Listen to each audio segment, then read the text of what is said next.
میشه در یک کش و قوس. دو تا بازیکن گیج پسند و مصر روی زمین افتادن. بریم برای گل اول. گل برای گیج پسند. چه کسی؟ سعید احمد عباسی. چه گلی رو به ثمر رسون سعید احمد عباسی. اما صبر بکنید، ویدیو ساپورت داریم. اگر درخواست بده تیم مثل سونگون، اون صحنه قبل از گل میتونه بررسی بشه و این اتفاق میفته.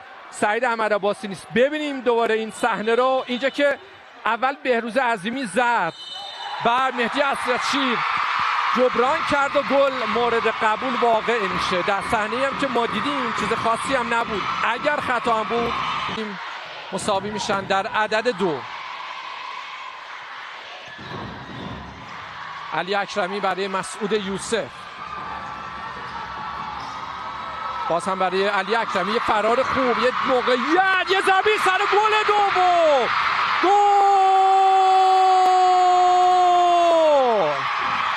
گل برای گیتی پسند. مهدی اسدشیر.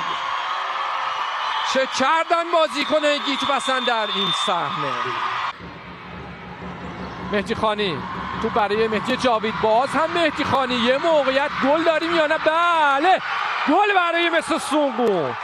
چه کسی گل میزنه؟ مهدی خانی گل میزنه و خوشحالی هم نمیکنه در برابر تیم سابقه خودش. حالا میره روی نیمکت هم میشینه. حساب کار میشه 2-1. همچنان برتر بره گیتی پسند. کار دیدنی، تماشایی و این تمام کننده خوب از مهدی خانی. حالا باز هم امید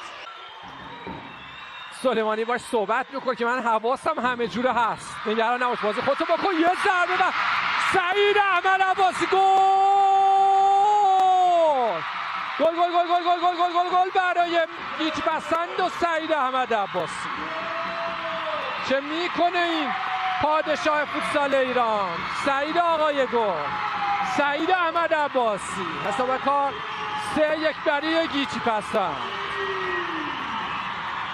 دبل سعید احمد عباسی. این چهره تا گیج پسند رو به صدر جدول ببره. چه روزی رو برای درخشش انتخاب کرده. یه جورایی هم گل شبیه به گلی بود که به تیم ملی ازبکستان زد، البته با یه سری تفاوت‌ها. مهم بود که گرفت، چرخید و زد.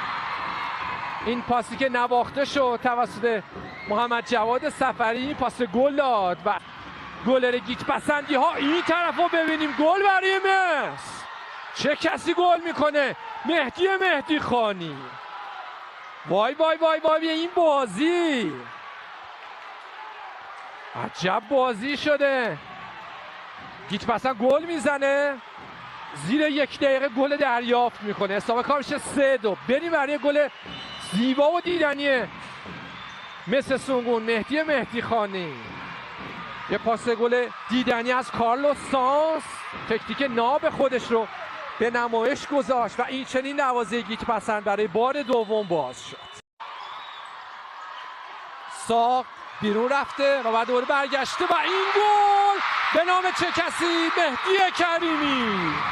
گل 4م برای گیج پسند، مهدی کریمی.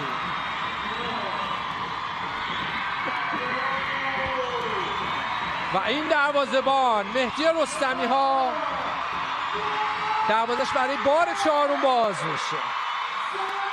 شاید بشه گفت خیال هواداره گیج پسند در سالن پیروزی راحت شد. این فرار دیدنی، این ضربه تمام کننده و کارلوس سانزی هم که روی خط منتظر تو بود، نتونست که روی تو تاثیر لازم رو بذاره و تو وارد دروازه شد.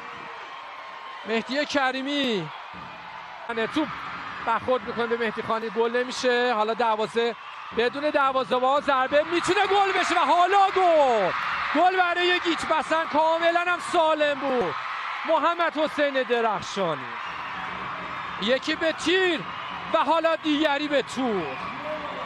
تمام میشه پیروزی رو برای گیج پسند دانست و حالا 5مین گل گیج پسند به درستی اعلام میشه.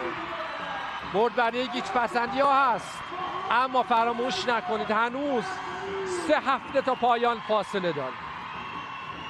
درسته 2 دقیقه و 46 ثانیه هم زمان کمی در فوتسال نیست، اما جبران 3 گل خیلی سخته. این بار دقت بیشتری رو داشت محمد حسین درخشانی قشنگ بکنن اگر گلی نخورن که نخوردن و این هم گل ششم.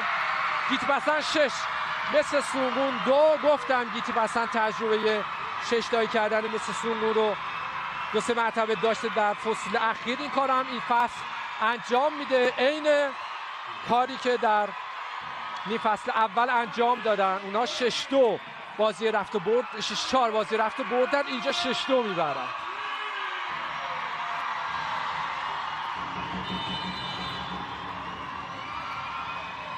این صحنه واسه گل هایی که گیتیپسند داره یکی پس از دیگری میزنه. اونجا